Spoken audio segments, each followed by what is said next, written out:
Little white children across the country are being trained to loathe themselves. In this video, I'll be covering progressive child abusive teachings. Just yesterday, I posted the video of Democratic Representative Sarah Stalker talking about how she wants to give white children even more racial guilt. In this video, I will show what kind of effects such odious teachings has on the young minds of children.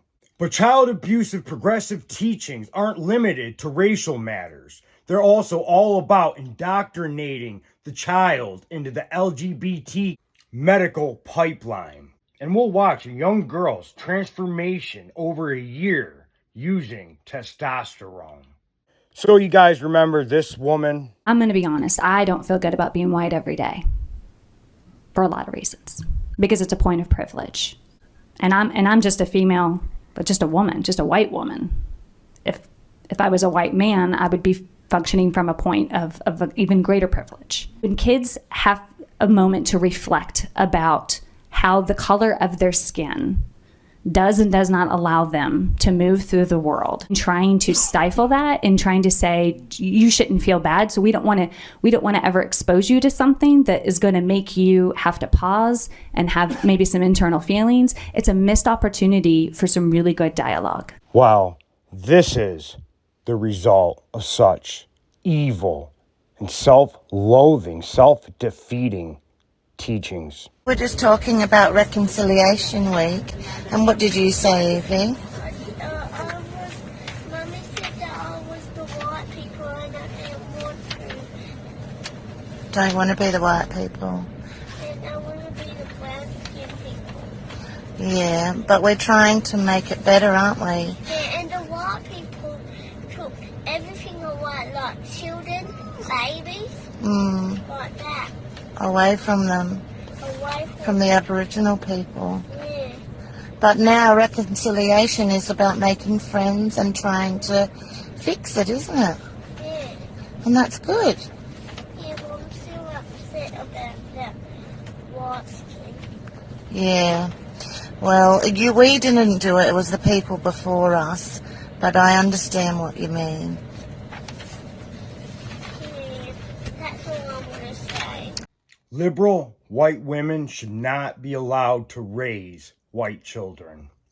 They should be taken out of their care and given to a nice conservative family that needs a child. And I'm serious. I really believe this. That child should be taken away from that woman. No, obviously, I mean this morally. Obviously, we couldn't institute a constitutional amendment to be able to take people's kids away for their political ideology. Even a commie has the right to raise their children, right? But morally, these children should be taken out of these parents' care. Now, actually, I don't know about that. I mean, if you're actively teaching your children to hate themselves, that very well might constitute child abuse, because being taught to hate yourself, being taught to loathe your very blood, your DNA, what do you think that does to your mind?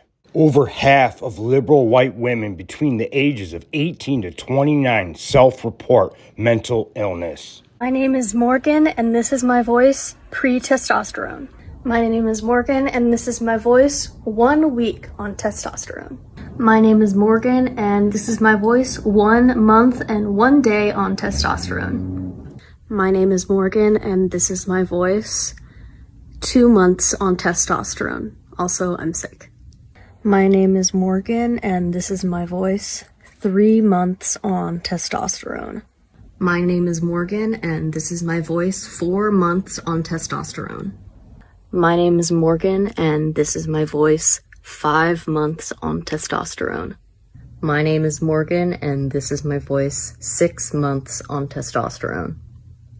My name is Morgan, and this is my voice a little over 7 months on testosterone. My name is Morgan, and this is my voice 8 months on testosterone. My name is Morgan, and this is my voice like 10 months on testosterone. My name is Morgan, and this is my voice 1 year on testosterone. Nearly 4 in 10 young liberal women identify as LGBT. It is up to 38% of women.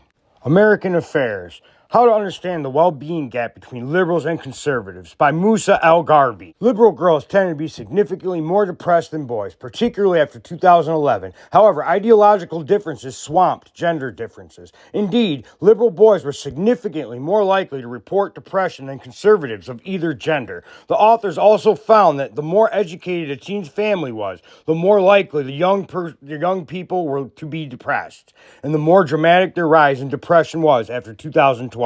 Conservatives are happier than liberals. Although the study by Gimbrone was focused on trends among young people, the well-being gap between conservatives and liberals is not unique to youth. The gap manifests clearly across all age groups and is present as far back as the polling goes. In the General Social Survey, for instance, there's been a consistent 10 percentage point gap between the share of conservatives versus liberals who report being very happy in virtually every iteration since 1972. Academic research consistently finds the same pattern. Conservatives do not just report higher levels of happiness, they also report higher levels of meaning in their lives. The effects of conservatism seem to be enhanced when conservatives are surrounded by others like themselves. However, in an analysis looking at 90 countries from 1981 through 2014, the social psychologists Olga Starova and Mikey Luhman found the positive associations between conservative ideology and happiness only rarely reversed.